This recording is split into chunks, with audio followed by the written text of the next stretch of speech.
Most people find pensions utterly baffling. They don't understand their private pension, their company pension, or they don't even have one, and then they don't know what the government's going to pay them either, and we need to change that. Over the next few years, millions of workers are going to be brought into pensions, into workplace saving, are going to have to make choices about the future, and we need to make sure that the state pension that they retire onto is simple, easily understood, and means that when they do save, they'll be better off, and that isn't true at the moment. Well, for most people, there's a big hurdle, which is just starting a pension, actually making the effort, finding it, and most people just put it off, particularly younger people.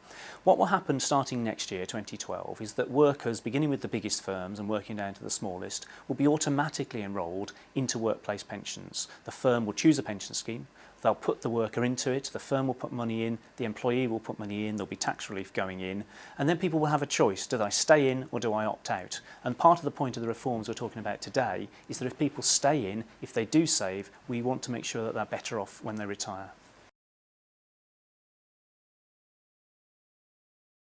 One of the things about pension saving is even a relatively small amount when you're young builds up over the decades to when you retire. So it's worth getting started even if at a modest level.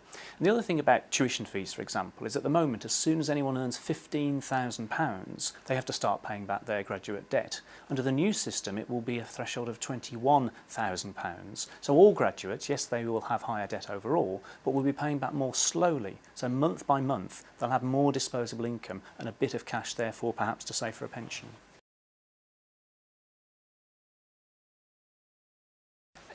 Life is made up often of a lot of short periods in particular jobs. Some people work for the same firm for all their life, some people will have a lot of employers, and the crucial thing is to save when you can do it, rather than say, oh, this might be short term, because if your life is made up of a whole series of short term jobs, you'll just never get round to it. So the challenge is, when you can afford to do so, actually to put some money by.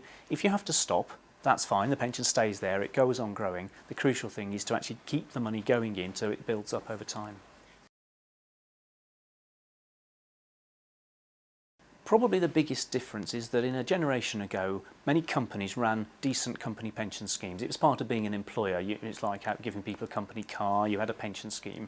Many of those traditional schemes have closed because they were very expensive to run, and some firms haven't replaced them or have not put much in behind them. And what we're trying to do is get a savings culture back, and this business about enrolling people automatically into workplace pensions, overcoming that hurdle of starting a pension, we hope will be a big improvement.